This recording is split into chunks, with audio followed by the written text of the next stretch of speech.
अस्सलामुअलैकुम dear viewers.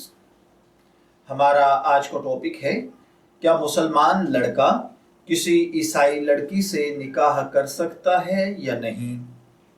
ये एक सवाल है जो एक भाई ने पूछा है। वो कहते हैं कि मैं एक ईसाई लड़की के साथ रिलेशन में हूँ, मैं उसके साथ शादी करना चाहता हूँ।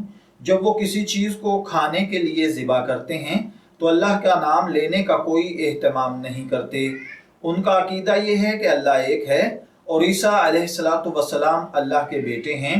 मैं इसको इस्लाम की दावत देता रहता हूँ। वो इस्लाम कबूल करने के करीब करीब है।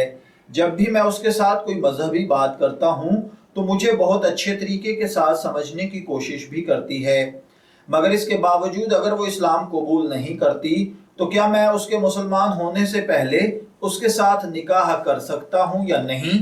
तो देखिए भाइयों और बहनों, याद रखिए, ईसाई घराने से ताल्लुक रखने वाली लड़की से निकाह करने की चंद सूरतें हैं। अलबत्ता अगर इस पर जवाज की बात की जाए तो उसके साथ निकाह करना जायज़ है, लेकिन इन बातों का ख्याल रखना चाहिए, जिसमें पहले नंबर पर है, अगर वो लड़की मुसलमान हो जाए तो इससे निकाह करना बिलाशुबा जायज़ होगा, कोई कबाहत नहीं।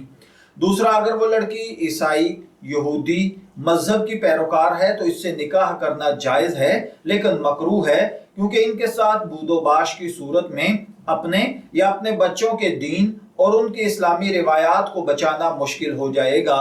इसी तरह तीसरे नंबर पर, अगर वो किसी आसमानी दीन के मानने वाली नहीं बल्कि दहरिया वगैरह है तो फिर उससे निकाह करना तो कतन जायज़ नहीं है।